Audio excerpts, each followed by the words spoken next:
छत्तीसगढ़ में लोकसभा चुनाव में भाजपा और कांग्रेस ने जीत के लिए अपने अपने स्तर पर चुनाव प्रचार अभियान की शुरुआत कर दी है। रायपुर लोकसभा क्षेत्र से कांग्रेस ने भी प्रत्याशी की घोषणा कर दी है।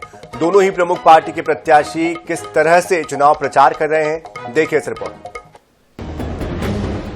लोकसभा चुनाव की आचार संहिता के बाद अब छत्तीसगढ़ के दोनों प्रमुख राजनीतिक दल भाजपा और कांग्रेस के प्रत्याशियों ने अपना प्रचार अभियान शुरू कर दिया है। हालांकि इस चुनाव में सियासी बिसात बिछाने की रेस में सभी लोकसभा प्रत्याशियों की घोषणा कर भाजपा आगे निकल गई है, जबकि कांग्रेस के 5 लोकसभा सीटों में उम्मीदवारों की घोषणा होनी बाकी है।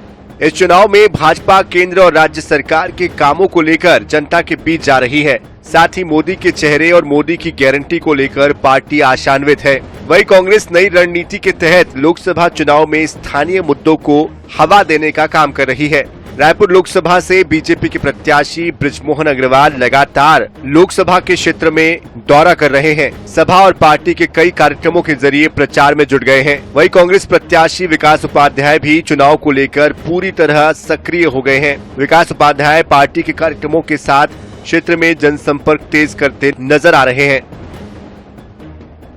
मेरा तो प्रचार अभियान 12 महीना 24 घंटा 7 दिन हमेशा चलता है और वो आगे भी चलता रहेगा। आचार संहिता की डेट तो विधिवत तरीके से निर्वाचन आयोग को कैसे चुनाव कराना है उस पर आधारित है। कांग्रेस पार्टी के कार्यकर्ता पूरे छत्तीसगढ़ प्रदेश में अपने अपने स्तर पर जो स्वयं अपने आप को लोकसभा का प्रत्याशी समझकर वो अपने काम पर लग गए हैं। चाहे बूथ की बात करें, जोन सेक्टर की बात करें, ब्लॉक की बात करें, हर कांग्रेस का कार्यकर्ता मजबूती के साथ काम कर रहा है। और हम लोगों ने तो संघर्ष में चुनाव लड़ा है, चाहे 15 साल भारतीय जनता पार्टी की सरकार थी तब और हमारी सरकार चले गई, उसके बाद अब जो लोकसभा का चुनाव लड़ना है हम मेहनत से और डट के चुनाव लड़ेंगे।